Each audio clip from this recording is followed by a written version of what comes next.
To add a little addendum to our first Dvar Torah of Avraham being the Ish Re'iyah, who sees things so clearly. And by seeing things so clearly, he's so active, he's so confident, and is able to make all these converts. Avraham is always about doing something to make a difference. So we're going to see in our next Dvar Torah that Yitzchak is going to be the opposite character trait of Yirah, of pachad, of fear, of shmiya, of listening, of internalizing. And we're going to see Yitzchak is going to be the person who prays. So this Rav Emma Cohen adds one more idea that, we have the famous story of Avraham fighting for the city of Sodom. So we always think that when he fights for the city of Sodom, you know what's going on? He's praying for Sodom. But if you look much closer, he's not really praying for Sodom. He's creating a court case. He's saying to HaKadosh Baruch Hu, what if there's 50 tzaddikim? What if there's 45 tzaddikim? Would you do this, God? Meaning he's demanding for them. Again, it's the active Avraham and not this passive and not this trust in God, but this person who's fighting for what he believes in. But then we see, by the end of his life, he's going to go through this transformation, especially following the Akedat Yitzchak, when he's now not going to be as confident anymore, and he's going to become this Ish Yirah. So Lanut Dati, I was thinking that maybe there's another figure in the Torah that might also have a similar story of going through this transformation of being an Ish Re'iyah to an Ish Yirah. And I was thinking maybe we can speak about Rebbe Akiva. Because what do we know about Rebbe Akiva? At the very beginning of Rebbe Akiva's life, he was known to be an Amma Aretz. He didn't know Torah. He had never studied in the yeshiva. Didn't even know the Aleph Bet. Rebbe Akiva was starting at nothing. And he always thought, there's no way I can make it. I can't do it. But then one day, he saw something. He used his eyes. It's the koach of Re'iyah. And he saw drops of water piercing through a stone.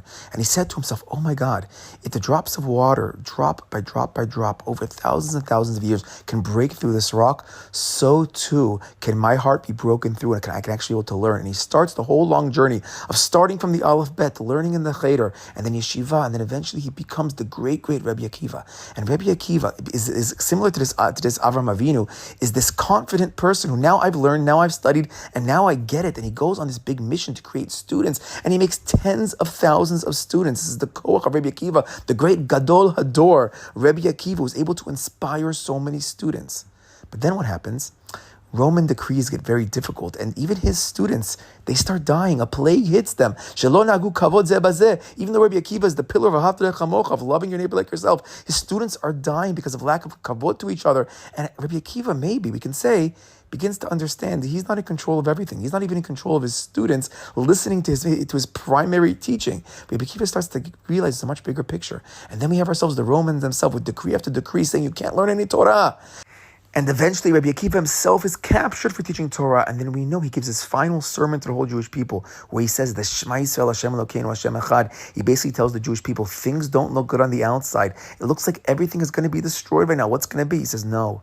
Here's where we're going to find our emunah. Here's where we're going to have our Yirat Hashem, our Kabbalat Ol Malchut Shamayim. And that's when he says Shema Yisrael in the language of Shmiya. So Rebbe Akiva at the very beginning is this Ish Re'iyah who sees the stone being broken through, and now at the end of his life, he's the Ish of the Shema Yisrael. He's the Ish of the listening. And I was thinking maybe we can even see this in one of his final Torah teachings, because once he had reached these high, great levels of Torah understanding, so he was one of the very few that was able to olela pardes. He could go up to the deep esoteric teachings of God, up to that paradise, and he told his colleagues, before you go up, before you get to those upper realms of understanding of God, you're going to see this vision of stone, of a shaish, of a marble, and it's going to be shiny.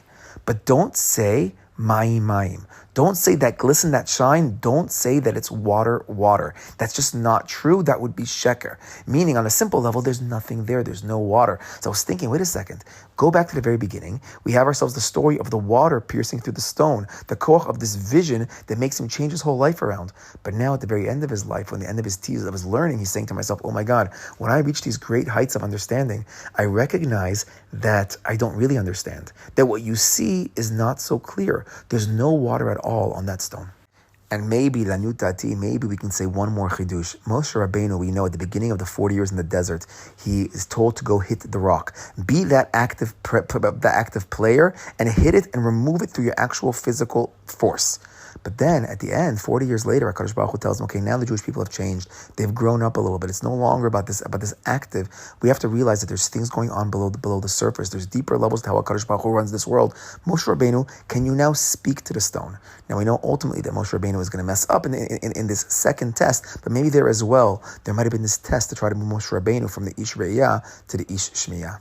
Shabbat Shalom.